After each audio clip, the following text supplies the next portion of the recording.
Bonjour à toutes, bonjour à tous.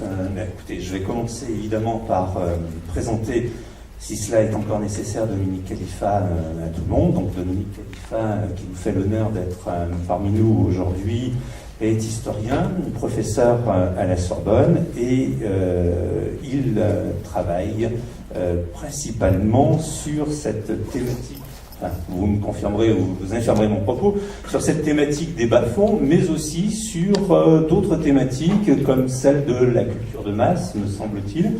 Et Dominique Khalifa est, entre autres, membre de l'Institut universitaire de France, membre aussi, je crois, du comité d'histoire de la ville de Paris. Donc, l'exemple parisien, j'imagine, pourra être convoqué très largement aujourd'hui. Dominique Khalifa a beaucoup publié, vous retrouverez ses livres à l'entrée si cela vous intéresse de vous en procurer quelques-uns. Le dernier en date, qui n'est pas en relation directe avec notre conférence de cet après-midi, c'est La véritable histoire de la Belle Époque. Et puis d'autres ouvrages auxquels nous ferons référence, bien entendu, celui qui, au fond, a inspiré le titre de cet entretien, eh bien, tout simplement, Les bas-fonds, histoire d'un imaginaire. Alors, première question, si vous le permettez, je vais la jouer, j'allais dire, très très pédagogique. J'aurais bien aimé, au fond, que vous nous donniez votre définition des bas-fonds, parce que lorsqu'on vous lit, on se rend compte que c'est une expression que l'on emploie volontiers, qui est finalement usitée par tout un chacun, et en même temps c'est une expression qui est relativement complexe, dont les définitions ne font pas forcément évidence immédiatement. Quelles seraient les définitions que vous voudrez nous en donner? Ce qui est intéressant, merci beaucoup et merci à tous d'être là d'abord, pour parler de mauvais lieux, de choses un petit peu effroyables, mais on va le faire avec bonne humeur. Ce qui est intéressant, c'est que la question que vous posez, c'est un peu celle que je me suis posée. Ce livre date de 2013, un peu avant de l'écrire. C'est-à-dire qu'auparavant, j'avais pas mal travaillé sur les faits divers, les romans policiers, les récits de crimes, les figures d'enquêteurs, de détectives, de criminels, etc. Et j'avais traversé 1000 et 1000 fois cette expression, les bas-fonds. Alors, on l'a rencontré dans les bas-fonds, ça se passe dans les bas-fonds. Et moi, je prenais ça, vous voyez, un peu comme quelque chose de courant, naturel, sans trop y prêter attention. Et puis un jour, quand même, je me suis dit, mais ce décor-là, les bas-fonds, dont tout le monde parle, qui semble si naturel, est-ce que c'est aussi évident que cela? Est-ce que ce n'est pas aussi une catégorie très construite, avec une histoire, avec une évolution, avec des motifs très très différents, et donc je me suis pris au jeu d'enquêter sur ce qui avait été le décor de 4 ou 5 travaux précédents, et alors là, effectivement, surprise, parce que, alors intuitivement, tout le monde comprend, bas-fond, vous avez tous une idée, on voit très bien de quoi il s'agit, c'est glauque, c'est sombre, il y a des mauvais garçons, il y a des filles perdues, ça sent mauvais, la crasse, enfin, je veux dire, on voit très bien de quoi il s'agit, une espèce de mélange de pauvreté, d'extrême pauvreté, mais également, ça ne suffit pas, mais également de vice, vous mettez les guillemets là où il le faut, mais de criminalité, de transgression, de déchéance, mais voilà, c'était une expression qui n'avait pas vraiment fait l'objet de définition très claire, ni d'ailleurs d'une cartographie. Bien malin qui pourrait faire une cartographie très précise des bas-fonds. Et donc effectivement, j'ai été motivé par la question que vous me posez, qui est à la fois très simple et puis en même temps très compliquée. Qu'est-ce que c'est que les bas-fonds? Et alors, répondre, ça suppose... il y a 1000 et 1000 façons, pistes pour y entrer. Moi, si vous voulez, je suis nominaliste dans l'âme. Donc je pense que les choses qui permettent de rentrer dans une réalité, c'est d'abord les mots, les expressions avec lesquelles on les dénomme. Et donc pour essayer d'y voir un peu plus clair, je me suis parti à la recherche de l'expression bas-fond. Et je me suis dit, alors, quand ça apparaît, qu'est-ce que ça veut dire, etc., etc. Alors là, grosse surprise, parce que il y a 1000 et 1000 bas-fonds. D'abord, au tout début, c'est plutôt une expression qui relève du registre de la mer. c'est une expression maritime. Les bas-fonds, c'est à partir du XVIIe siècle, ça désigne effectivement ces espaces maritimes où l'on peut naviguer, mais où le rocher va affleurer, c'est dangereux. Il y a une forme de duplicité. Et retenons bien qu'il y a deux choses qui m'intéressent là, la dimension liquide, la dimension qu'on va retrouver, et puis la dimension, on ne sait pas trop ce que c'est du lard ou du cochon, on ne sait pas trop.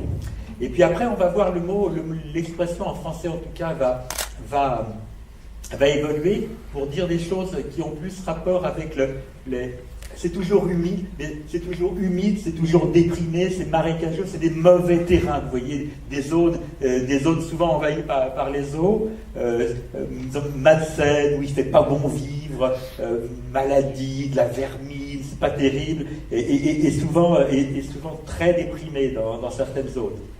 Et puis ça, on voit ça à partir du XVIIIe siècle à peu près. Et puis on arrive à celle qui nous intéresse, c'est-à-dire la définition, la conception sociale des bas-fonds, qui est une réalité du XIXe siècle. En tout cas, l'expression, c'est assez amusant de voir que c'est la même année 1840, même si, vous savez, la lexicographie, c'est pas une science exacte, donc peut-être qu'un jour on va trouver des expressions antérieures, etc. Mais bon, dans l'état actuel de mes connaisses, et on m'a jamais détrompé depuis, c'est la même année 1840 que l'expression bas-fond apparaît dans le sens social, c'est-à-dire les lieux où il y a des gens, des mauvais garçons, des personnes mal intentionnées, et elle apparaît simultanément, et ça c'est très très intéressant, dans trois types de textes différents. La littérature d'abord, c'est pas un hasard, donc si vous m'avez demandé de venir dans une réunion sur littérature et ville, la littérature d'abord, c'est un texte de Balzac, une nouvelle de Balzac en 1840, c'était Z Marcas, une nouvelle pas très connue, mais enfin quand même, dans lequel Balzac utilise cette expression pour désigner effectivement des réunions dans des mauvais lieux de personnes vicieuses et criminelles. Mais on la trouve également dans le traité d'un économiste politique qui s'appelait Constantin Pecker, on l'a complètement oublié, enfin on l'a beaucoup oublié aujourd'hui, en 1840, et puis également dans un mémoire d'un policier à l'Académie des sciences morales et politiques, la même année 1840, des classes dangereuses des grandes villes. On y revient. Et, ça c'est un beau titre qui sent bon le 19e siècle, et des moyens de les rendre meilleurs. Et alors ces trois hommes vont utiliser l'expression bas-fond dans le même sens en 1840, mais vous voyez, dans trois types de registres, la littérature romanesque, l'économie politique, enfin au sens large, et puis l'écriture policière, et force est de constater que ces trois types de textes sont ceux qui, à partir de là, vont continuer à porter, et plus qu'à porter, à développer l'imaginaire des bas-fonds. Alors ça c'est pour le français. Il se trouve que d'autres, évidemment cette réalité n'est pas seulement française, il y a les autres langues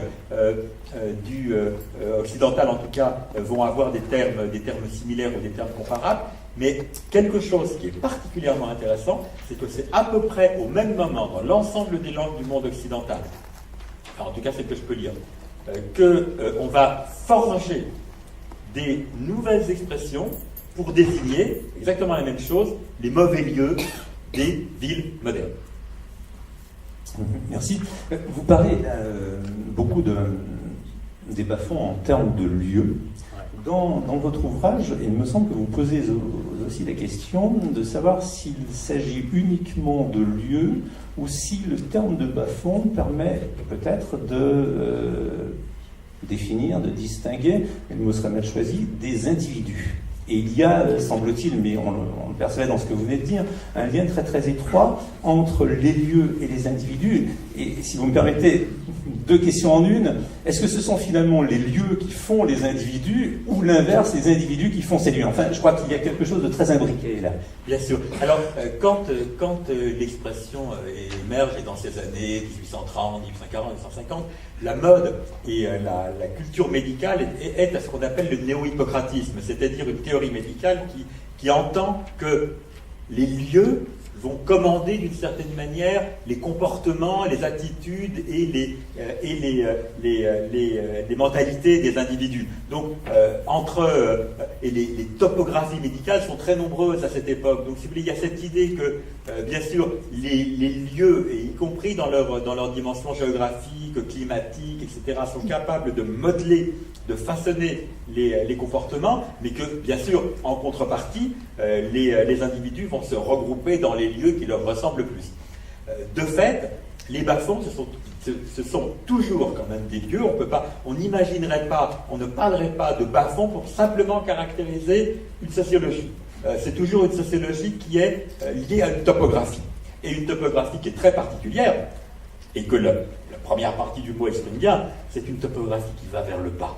C'est une topographie qui est déprimée, c'est une topographie qui s'enfonce dans quoi? Dans les caves, dans les lieux souterrains, dans les catacombes. On va dans ces lieux, dans les caves, dans les cavernes, dans les abysses, dans les abîmes. Il y a des dizaines et des dizaines d'expressions pour caractériser ces réalités. Si vous avez lu les Misérables de Victor Hugo, et évidemment tout le monde ici a lu les Misérables de Victor Hugo, c'est pas possible autrement. Vous vous rappellerez sans doute que lorsque Hugo décrit à un moment cette bande de voyous, la bande de Patron Minette, Montparnasse, Claquesous, etc., il appelle le chapitre « le bas-fond » au singulier. Et il y a cette formidable métaphore sur les mines qui au double sens, les caves qui minent notre société, et tout en bas, il y a la pire des caves, celle où il y a effectivement les criminels, les prostituées, les mauvais pauvres, on reviendra peut-être là-dessus tout à l'heure. Alors bien sûr, à partir de là, dans cette top, et les lieux sont majeurs, on a ça tout le temps, cette notion d'abysse, d'abîme. Il y a un très beau texte, un petit peu plus tardif, de Jack London, comme Jack London, déguisé en pauvre, va s'immerger dans les mauvais quartiers de Londres, Whitechapel, et pour partager la vie des pauvres qui vivent dans Whitechapel, on est en 1901 ou en 1902, il va finalement appeler son bouquin « Le peuple des abîmes », le peuple des abysses. Donc il y a toujours cette idée de plonger, voir le retour à l'élément liquide. Vous connaissez sans doute le General Booth en Angleterre, le fondateur de l'armée du salut, et dans le grand livre qui fonde l'armée du salut en 1890, Booth a un frontispice qui est extraordinaire, qui montre effectivement une fosse marine. Et dans cette fosse marine, il dit qu'il y a 10% de la population qui plonge, les 10% des plus pauvres, les 10% de ceux qui se noient, et il donne à l'armée du salut la tâche de sortir de l'abîme les 10% qui s'y noient. Donc on a toujours... Alors après, là-dedans, on mettra toute la sociologie que l'on veut. En fait, elle est assez claire, c'est les pauvres, les vagabonds, les miséreux, les prostituées, les fous, Mais si vous voulez, j'ai envie de dire que les bohémiens, qui sont une partie importante finalement, tous ceux que notre société va considérer comme des exclus, comme des indésirables, comme des parias, et qu'elle va réunir dans ces bas-fonds. Si vous voulez, j'ai sous-titré le bouquin « Histoire d'un imaginaire ». Non pas parce que je pense qu'il n'y a pas de pauvres, de prostituées, de miséreux, évidemment. Malheureusement, il y en a beaucoup. Il y en a de nouveau beaucoup, et malheureusement, il y a fort à parier qu'il y en aura encore pour longtemps. Donc, ce n'est pas eux qui sont imaginaires. Mais l'idée qu'il existerait, quelque part, des lieux dans lesquels on va retrouver ensemble... indistinctement mêlés, voire formant une sorte de contre-société, l'ensemble des pauvres, des miséreux, des vagabonds, des prostituées, des fous, des paralytiques, des aliénés, des gâteux, parce qu'il y avait ça à une époque, l'idée que tous ces gens-là formeraient une société commune, ça, c'est une fiction, parfois ça a été réalisé dans certains lieux, et ça, c'est véritablement quelque chose qui procède d'une construction imaginaire. Oui, voilà, justement, je voulais en venir à ça parce que vous parlez de littérature et on va évoquer justement les représentations des bas-fonds en littérature. Mais cette question de l'imaginaire, considérer au fond que tous les misérables, pour reprendre le mot de Hugo, seraient en quelque sorte encasernés quelque part, est-ce que ça correspond véritablement à une réalité sociale que l'historien que vous êtes peut véritablement repérer et nous décrire dans ce 19e siècle, ou bien est-ce que nous sommes déjà davantage du côté d'une construction alors littéraire, en tout cas, qui relèverait peut-être plus de la fiction? Alors, réunir dans des lieux, dans des mêmes lieux, tous les parias, les exclus, la part maudite de la société, c'est quelque chose qui, naturellement, n'a jamais existé, mais c'est quelque chose que les États ont constitué. Souvenez-vous, même si la chose a été discutée, la théorie du grand enfermement que Michel Foucault avait théorisé pour ce mouvement qui, à partir du milieu du XVIIe siècle, et surtout au XVIIIe siècle, allait faire converger dans l'hôpital général, c'est-à-dire un assemblage d'institutions de réclusion et d'enfermement, allait faire converger dans des mêmes lieux des types de personnes effectivement qui n'avaient rien à voir ensemble et qui effectivement allaient se retrouver à Bicêtre en banlieue parisienne, à la fin du XIXe siècle, à la fin du XVIIIe et au XIXe siècle, on va trouver à la fois, mais ça c'est une volonté de rassemblement institutionnel, des forçats. Vous savez, les forçats, avant de les envoyer au bagne, on les réunissait à Bicêtre pour les ferrer, et les coupler deux par deux avant que la chaîne... On allait y mettre les forçats, on allait y mettre tous les condamnés à mort dans l'attente de l'exécution, on allait y mettre des aliénés, il y avait un asile d'aliénés à Bicêtre, un hospice de vieux, etc., etc. On allait rassembler en quelque sorte dans un lieu tous ceux qu'on percevait comme des populations des bas-fonds. Des lieux comme ça, des lieux fabriqués, des bas-fonds légaux, j'ai envie de dire, il en existe beaucoup d'autres. Le plus bel exemple, peut-être, il n'est pas français, il est américain, il est new-yorkais même. Il y a en plein milieu de la ville de New York, entre l'île de Manhattan et le Queens, entre l'île de Manhattan et Staten Island, une petite île qui s'appelait à l'époque Roosevelt Island, c'est le nom actuel. Elle s'appelait Blackwell's Island, parce que c'est une île tout en longueur, parce qu'elle appartenait à la famille Blackwell. Aujourd'hui, elle s'appelle Roosevelt Island, c'est un endroit hyper select. Trouver un logement à Roosevelt Island, quand on est New Yorkais, c'est très cher. Et qu'est-ce qui s'est passé dans Blackwell's Island? On a construit un pénitencier, un asile de fous, un hospice de vieux, un refuge pour prostituées et pour enfants perdus. On a fait comme ça, au milieu de la grande métropole, de la grande métropolis, un lieu dans lequel on rassemblait, mais de façon arbitraire et autoritaire, des populations pensées effectivement comme marginales, comme outcasts, comme transgressives. Donc oui, effectivement, il y a des lieux effectivement où l'on a fabriqué, autre exemple, mais Cayenne,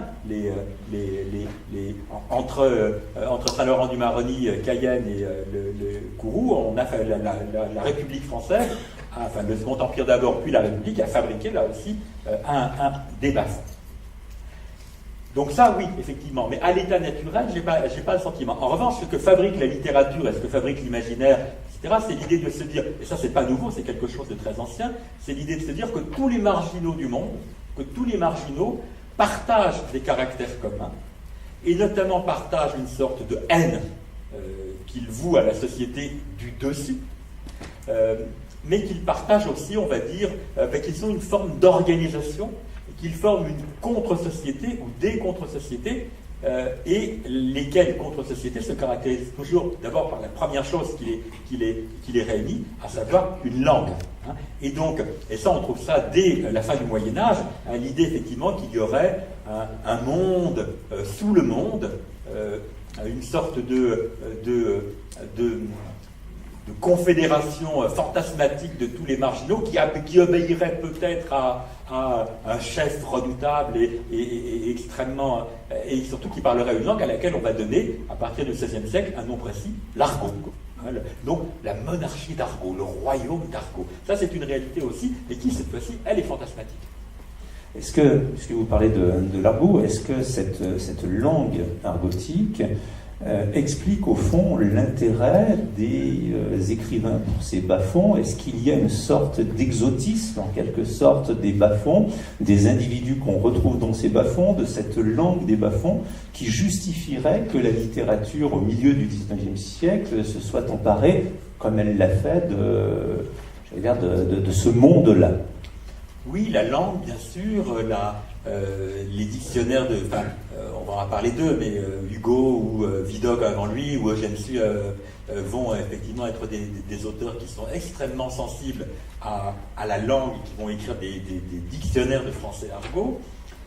Mais derrière la langue se cache le bon mot, c'est vous qui l'avez prononcé, c'est un exotisme social, c'est l'idée effectivement qui est une chose pour laquelle je n'ai pas vraiment de réponse. Je ne pense pas que les historiens aient des réponses à ça, à savoir pourquoi, mais ça nous concerne tous, pourquoi nous avons besoin en permanence de consommer des objets de culture, romans, films, tout ce que vous voulez, qui mettent en scène les dessous du monde social.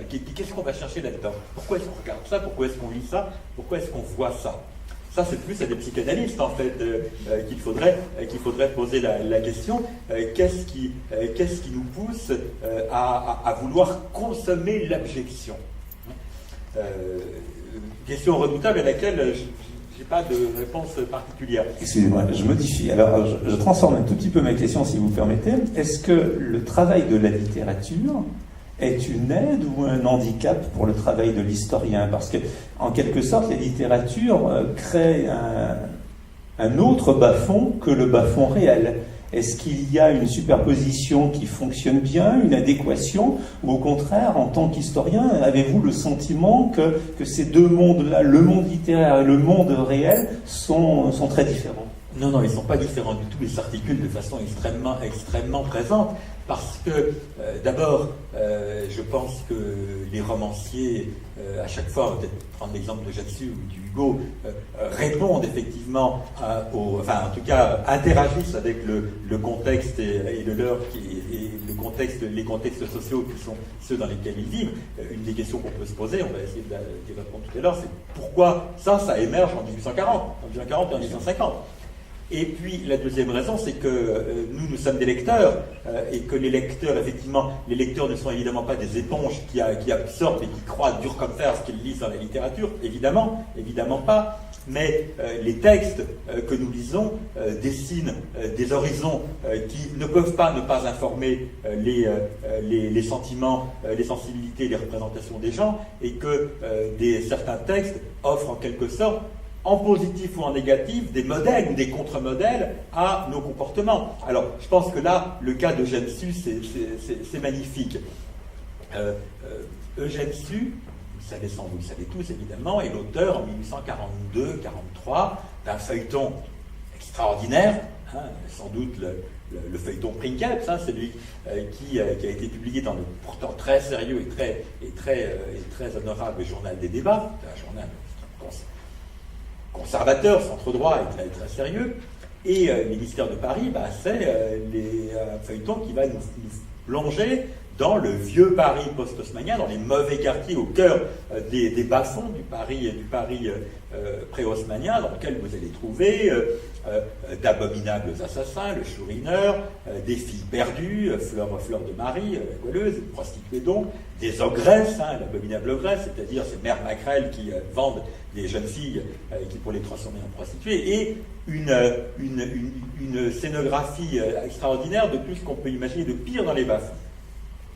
Ce roman, qui est assez constitutif, ce roman, il est écrit par un bonhomme qui à l'époque est encore un jeune dandy royal, légitimiste, et qui n'a pas uniquement parce que ça commence à être à la mode, ça va le transformer, mais surtout ce roman, Les mystères de Paris, a été aux sources de quelque chose, je crois je pense qu'il ne faut pas trop mâcher les mots là, sans doute effectivement du premier grand phénomène de mondialisation littéraire et culturelle du contemporain.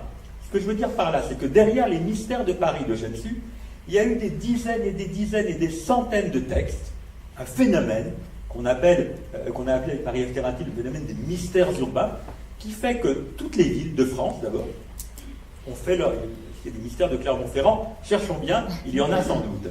Mais de Rouen, de Lille, de Lyon, de Marseille, etc. Et puis le phénomène est devenu international, de Londres très vite, l'année d'après, enfin 1944, le mystère de Londres, d'ailleurs écrit par un Français, c'est assez amusant, qui n'avait jamais mis les pieds à Londres, comme Paul Féval.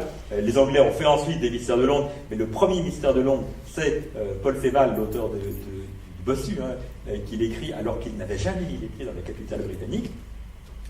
Et puis ensuite, à Saint-Pétersbourg, à Madrid, à Rome, dans toutes les villes d'Europe, des États-Unis, nous avons identifié environ 120 mystères américains publiés entre 1850 et 1870. Donc, Rio, Mexico, des mystères partout, et qui nous racontent à peu près tous la même histoire, à savoir une plongée dans les mauvais quartiers d'une ville. Ce phénomène est extraordinaire, et ce phénomène est littéraire. Oui. Et il obéit effectivement à toute une série alors, il y a des... Et puis il ne s'arrête pas, il va encore continuer au-delà. Donc oui, la littérature, j'ai envie de dire, la littérature n'est pas première. Il y a eu avant, dès l'époque moderne, des listes vous savez, dans certaines villes, les villes étaient, vous savez, les villes du Moyen-Âge, de la fin du Moyen-Âge, ou encore tardivement, dans le cas de Paris, jusqu'en 1914, les villes étaient saintes, les villes étaient entourées de fortifications. Et donc il y avait des octrois, il fallait rentrer dans les villes. Et très tôt, ça c'est dans les pays germaniques, dès le XIVe siècle, on a publié, les municipalités ont publié des listes de personnes indésirables dans les villes. Et ces listes ont souvent été aux sources d'un certain nombre de taxonomies qui sont assez vite aussi devenus des textes littéraires, qui ont pris une forme. Donc vous voyez, le lien entre littérature et pratique sociale de l'exclusion est très compliqué. C'est un lien très dialectique, hein, dans lequel il est extrêmement difficile de dégager qui fait quoi le premier, mais qui effectivement construit tout un processus dont le caractère, quand même, et là j'insiste, le plus déterminant, le plus prégnant, c'est celui effectivement d'offrir à lire à un très vaste public des textes accessibles qui nous plongent dans un univers sociologiquement effroyable, celui des pires outrances sociales, criminelles, sexuelles, tout ce que vous voulez, en nous donnant néanmoins une forme de plaisir et de fascination de la lecture dans l'appropriation de ces images. Alors, on en vient là à une dimension très, très morale, voire moralisatrice, au fond de la littérature. Vous faisiez référence à ce personnage de Sulzwiner qui est vraiment une sorte de diable, si on peut dire. Et puis on a parmi tous ces individus qui habitent les bas-fonds des personnages au contraire qui sont des individus pour lesquels notre pitié doit fonctionner à merveille. Alors on a, me semble-t-il, deux types d'écrivains. Ceux qui, dans les veines de Victor Hugo, par exemple, vont essayer de nous montrer combien certains de ces individus sont tout à fait dignes d'une rédemption évidente. Et puis on a d'autres écrivains qui poursuivent peut-être des visées différentes. Et dans votre livre, j'ai évidemment été sensible au fait que vous signaliez à plusieurs reprises Maxime Ducamp, que les littéraires ont beaucoup abandonné, mais que les historiens, me semble-t-il, utilisent bien davantage que nous. Et vous faites valoir justement que dans cette grande enquête sur Paris, Maxime Ducamp montre, ou a tendance en tout cas à montrer les bas-fonds parisiens comme le lieu d'une opposition quasi politique, au fond, à la bonne société. Et donc, il y aurait peut-être une approche qui ne serait plus tout à fait celle du littéraire, mais en quelque sorte du sociologue Ducamp, qui transformerait, au fond, la vision littéraire. Cette fois, on laisse de côté l'exotisme que j'évoquais tout à l'heure, et on en vient plutôt à une dimension morale, moralisatrice ou politique. Oui. Bien sûr. Est-ce que vous confirmez ça? Bien sûr. Je vais vous répondre du temps. Un tout petit mot sur Hugo pour commencer. Oui. Les Misérables, c'est un texte magnifique. J'ai envie de dire, s'il fallait le caractériser, c'est un anti-roman des bas-fonds. parce qu'il y a bien sûr toutes les descriptions que vous connaissez, Cosette, les Thénardier, Montparnasse, enfin l'horreur effectivement de ces... Mais en même temps, ce qui anime Hugo, c'est de montrer comment, à partir du pire, c'est-à-dire Jean Valjean au bagne, le forçat, etc., il y a une élévation progressive qui va tous les mener vers la lumière. Hein. C'est-à-dire que Valjean va finalement se racheter, et avec lui, il va faire monter Cosette, etc. Et le message de Hugo, même s'il est très noir dans la description, est extrêmement positif et optimiste dans la démonstration. L'histoire des Misérables, et bien sûr, il faut prendre ce mot dans les deux sens, hein, dans la polysémie, le dualisme du mot misérable. L'histoire des Misérables, c'est celui effectivement d'une aspiration vers la lumière. Alors, autrement, bien sûr, vous avez raison, il y a mille et mille manières de relater ou de restituer les récits des bas-fonds. Et répondre plus précisément à votre question, c'est finalement répondre à la question que j'ai posée tout à l'heure, c'est pourquoi ça apparaît là? Pourquoi ça apparaît dans ce milieu du 19e? Et je crois qu'il y a, et l'élément politique y est déterminant. Il y a pas mal de raisons. La raison politique est fondamentale. La révolution française, politique et sociale en même temps. La révolution française a profondément troublé nos conceptions de ce qu'est le social. Et le politique a articulé. Jusque-là, tout était très simple. Il y avait un ordre voulu par Dieu qui était incarné par les ordres, par le roi, par les ordres et les privilèges. À partir de là, c'est beaucoup plus compliqué. Et surtout, parce que le principe qui doit guider à la fois les sources de l'autorité politique et les sources le principe de fonctionnement du social sont à réinventer, ce que d'ailleurs fait le XIXe siècle tout au long de la période. Et puis, bien sûr, les contemporains ont été frappés et souvent extrêmement perturbés par l'irruption de la populace sur la scène politique. Bien sûr, ça existait avant, des jacqueries, des émeutes, il y en a toujours eu, hein, bien sûr. Simplement, là, ça devient une alternative possible, et une alternative politique. Hein, et ça, non seulement ça devient, en 91, 92, 93, une alternative politique, mais c'est une alternative politique qui va se réitérer périodiquement tout au long du XIXe siècle. Hein, en 1830, en 1832, 34, 36, 39, 48, 71, etc. Et ça, effectivement, ça a souvent été pensé par les plus conservateurs comme une irruption des bas-fonds sur la scène politique. C'est très net pendant la Commune de Paris, par exemple. Les principaux auteurs versaillais vont décrire les communards comme des criminels, des prostituées, des soifards, des pétroliers, les bas-fonds, vomissement des bas-fonds. Et puis, lié à ça, il y a aussi, effectivement, tout ce qui se passe au XIXe siècle sur le plan économique et social, c'est-à-dire le phénomène, effectivement, de l'industrialisation au sens large, qui va faire émerger une classe de barbares, hein, comme on le dit à l'époque, qui elle aussi fait très peur, surtout qu'on voit bien les articulations qu'il peut y avoir entre la classe des barbares, sur le plan social, celle qui, selon Saint-Marc Girardin, peuple les faubourgs industriels des grandes villes, et puis ceux qui vont l'incarner sur le plan politique. Donc tout ça fait très peur. Et bien sûr, ça ressurgit, et c'est une raison fondamentale dans cette éruption des bas-fonds, soit que l'on souhaite l'accompagner et la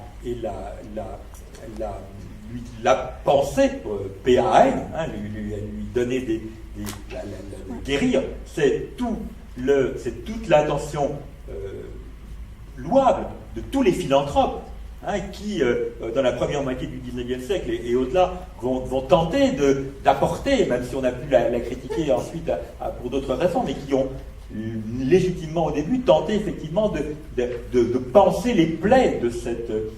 mais c'est aussi le sentiment de penseurs ou d'hommes politiques ou des proto-sociologues qui émergent à la même période et qui vont effectivement vouloir tenter là au contraire de la contenir.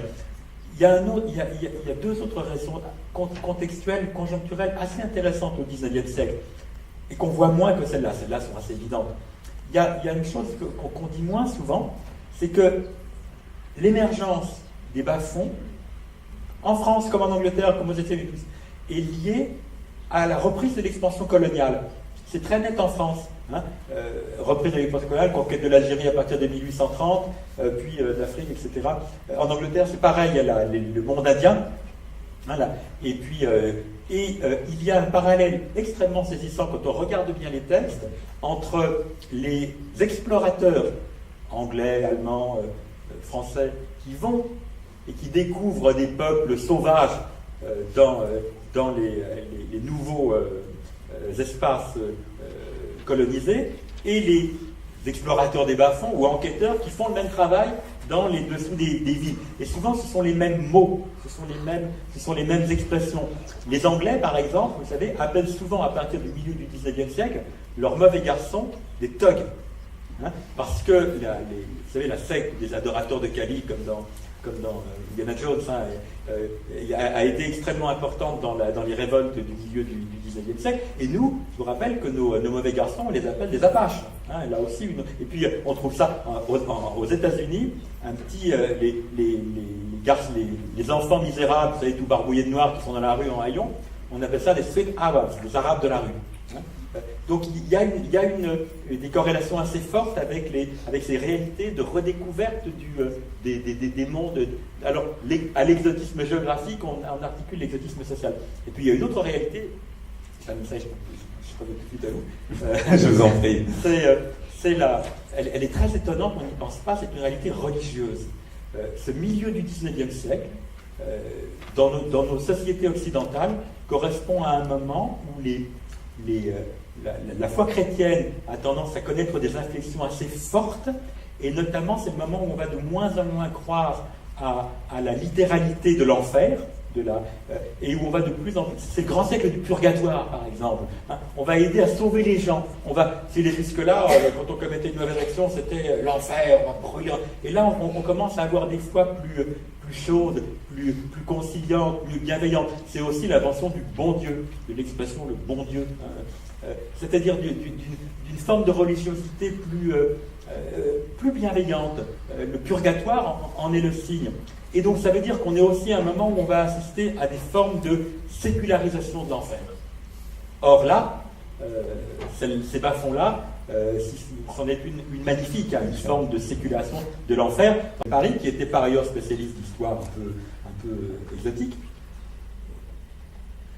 mais surtout, on le connaît à cause de Victor Hugo en 1831, à cause de Notre-Dame de Paris, lequel Victor Hugo lit très bien Sauval, réimplante la cour de Paris que Sauval plaçait à la fin au milieu du XVIe siècle. Il la réimplante presque un siècle et demi plus tôt, hein, dans le Paris qu'il décrit dans Notre-Dame de Paris.